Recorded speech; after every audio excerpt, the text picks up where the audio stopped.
Welcome back to Newsmaker Live, and thank you very much for staying tuned to the program. We have a call on the line. Good evening, caller. Please go ahead. Good evening. Good evening. I'm calling from Library. I certainly and most sincerely hope that when the water rates go up, we in Viewfort and Library are not called upon to subsidize the people from up north. Because I happen to know that our water system is working very well as far as we are concerned down here, because we don't have the various problems that the people of North have. So, Mr. JJ, I certainly hope we are not going to be called upon to subsidize the people from up north. Thank you, caller. I mean, at this point, the rates are established in a uniform way, and there's no difference in rates by geographic area. But coming back to the rural districts, it is a priority to make sure that we establish a uniform standard all across the country, and it's a priority for us to do that. We have another call. Good evening. Please go ahead, caller. Hi, good evening. Good evening. I'd like to know how, first of all, how is your sewage charge determined? That's my first question.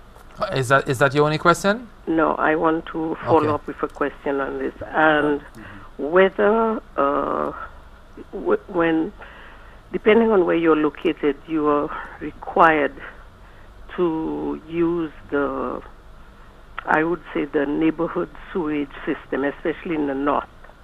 And I know when my house was built, it was in a developmental area, and therefore we automatically had to go on the sewage system.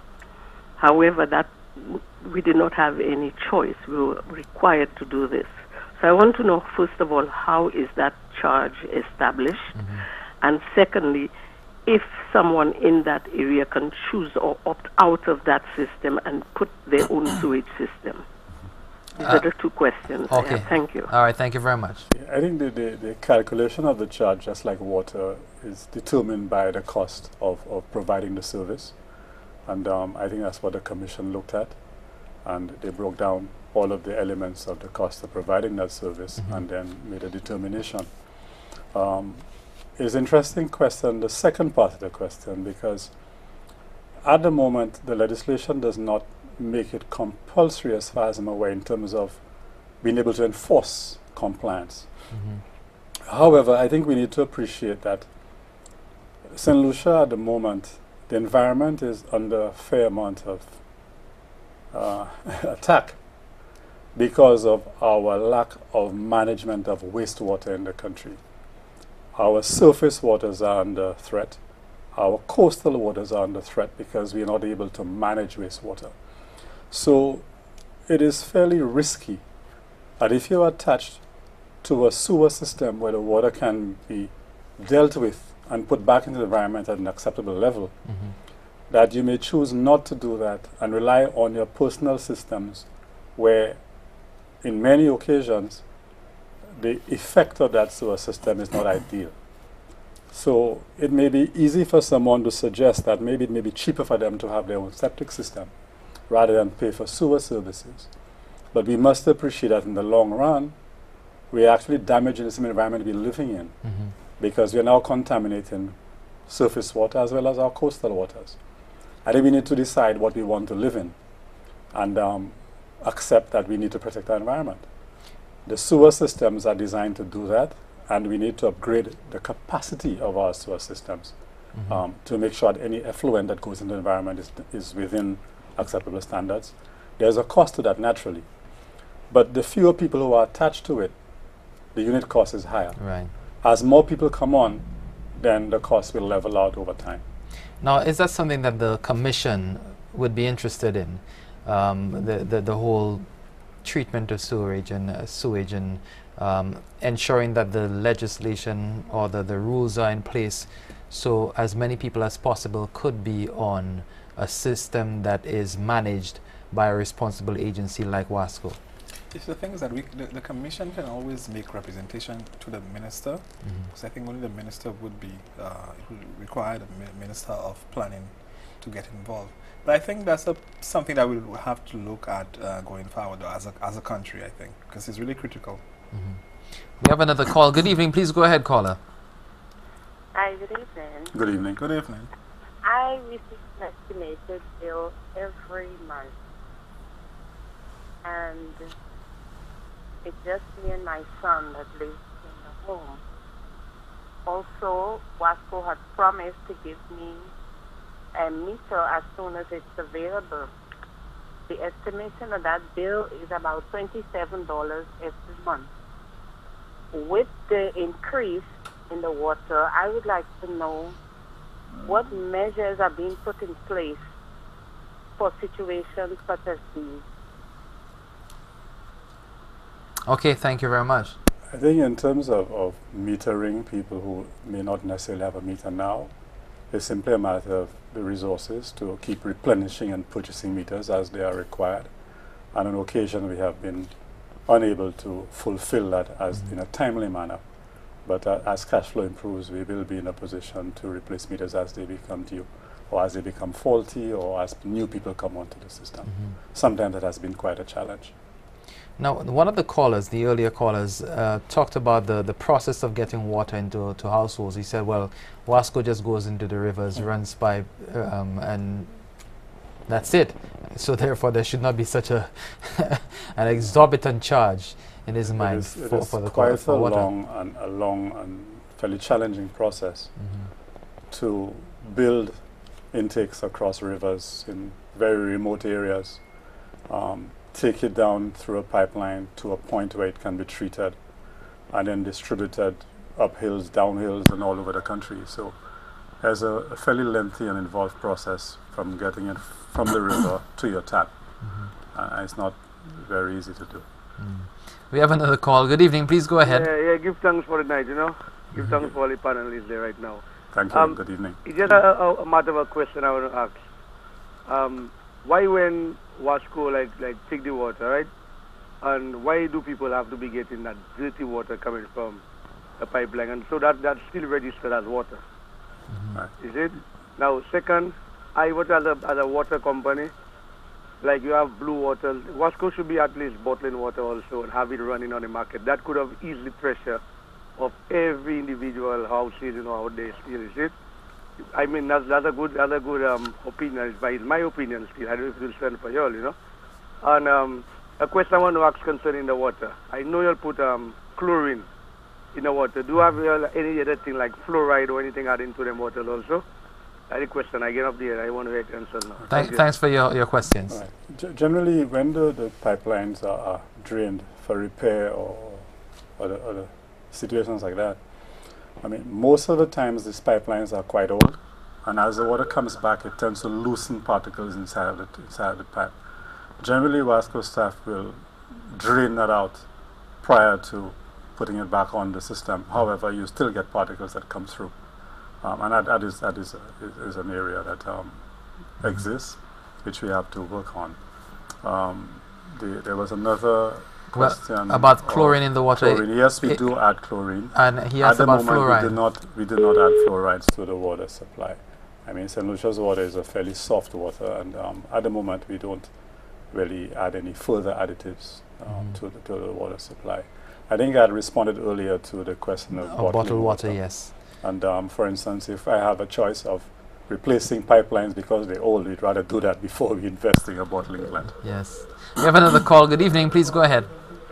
Yes, good night. Good night. On note of the pipeline, is it really true that you all still have some pipelines that are made of asbestos?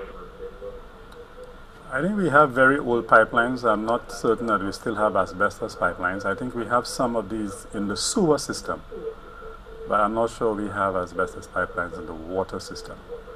But there are some very old pipelines, especially in the city, but mainly in the wastewater side. There are all kinds of pipes in the wastewater system. Okay. Okay. All right. Thanks a lot. Yeah. Interesting questions. I mean, I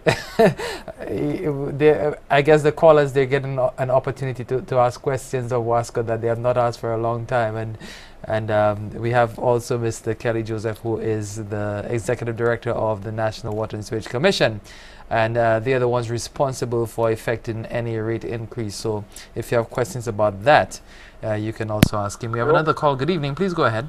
Good night, Mister.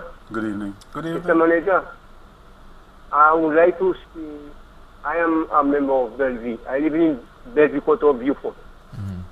And I think you know from Jefferson to where Kenny has his land. We always drink in dirty waters, mud waters.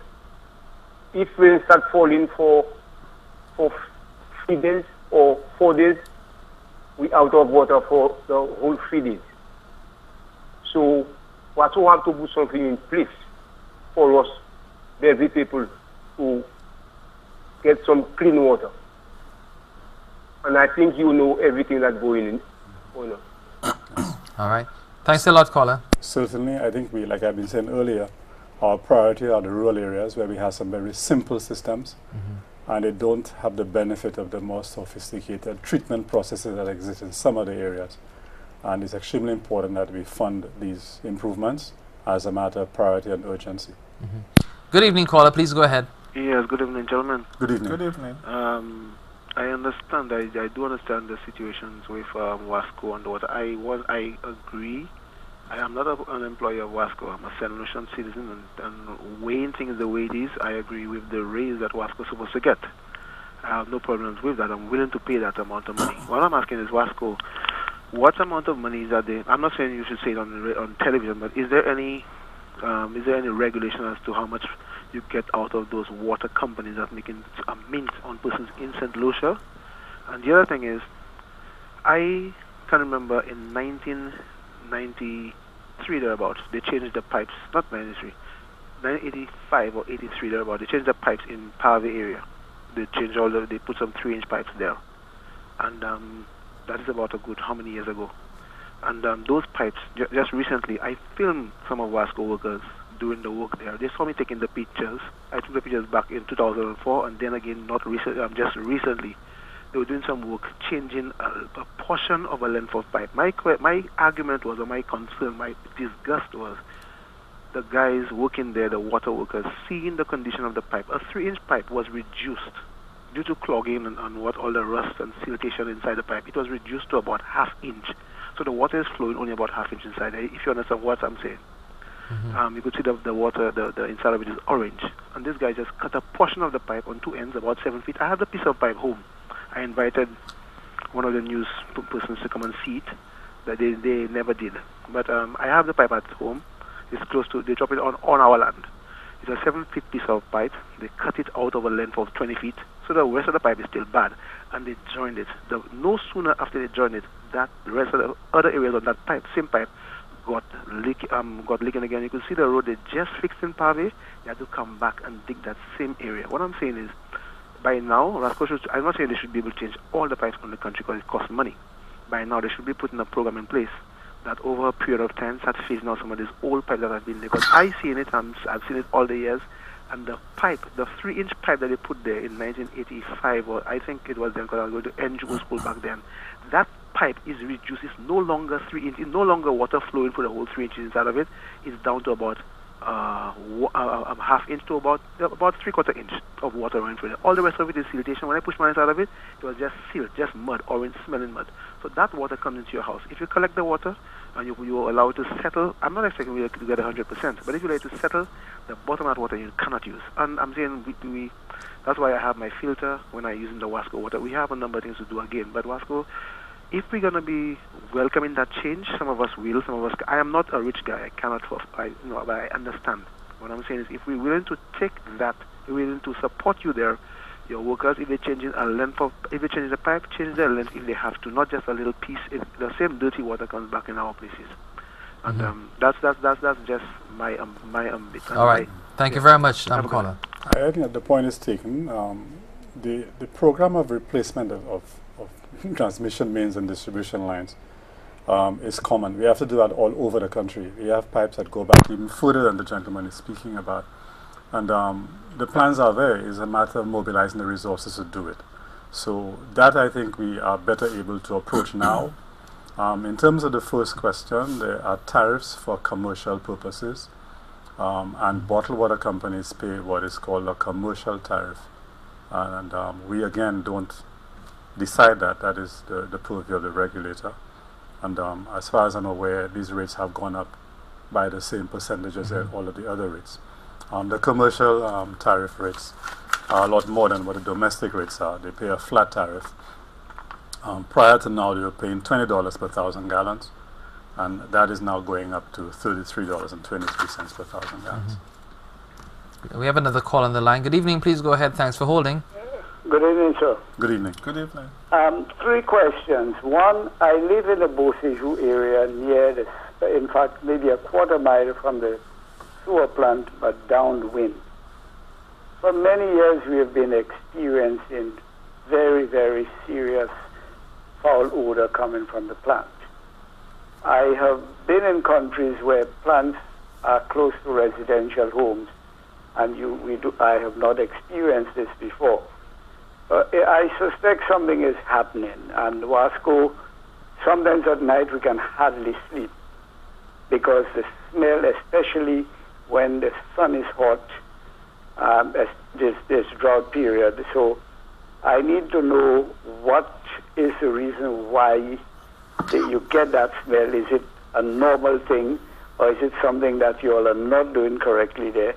And this needs to be addressed because I had sometimes thought of getting the neighborhood to file an injunction to restrain you all from emitting your sewer plant from emitting that kind of foul odor because it's very uncomfortable. That's one. Secondly, directly opposite the sewer plant, I know this is a practice by Wasco.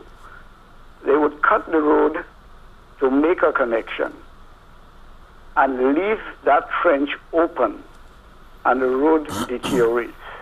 So here we are trying to save public funds. Wasco is cutting the road. I'm sure the consumer is paying for that connection, so there ought to be a charge in it to repair the road. The road is left there sometimes. In fact, this one must have caught the attention of some Wasco workers because it's directly opposite the sewer plant. There's a new building on the other side opposite the sewer plant, and there's that trench to I suspect, to supply the sewer plant with that building with water. On another note, there are a number of farmers. My wife is a farmer. There are a number of farmers who do not have access to running like river water and want to get into farming.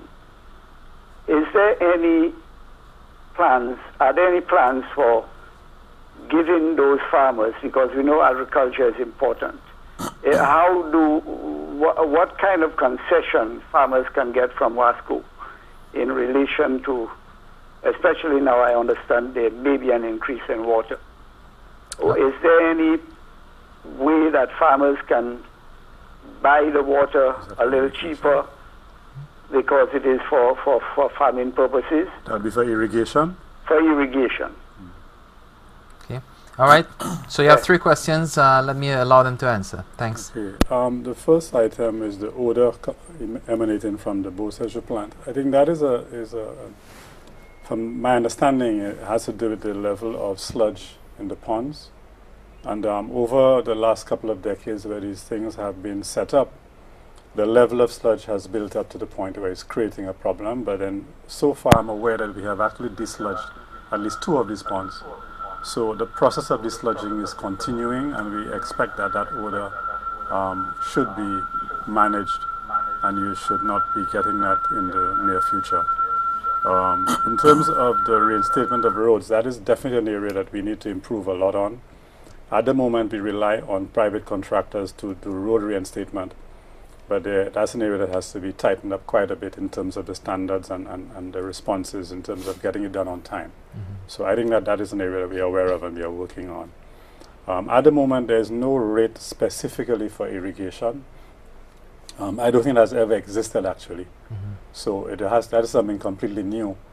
However, it would be interesting because it may not exactly be the best thing to use potable water for irrigation, except where you really have to use potable water. So I think in terms of a solution, quite apart from negotiating a rate, and that would have to go to the Commission, I think we should seriously consider rainwater harvesting as a means of being more efficient in the use of water for irrigation. So I think that's a totally new area, and that's something that has to be discussed at another level.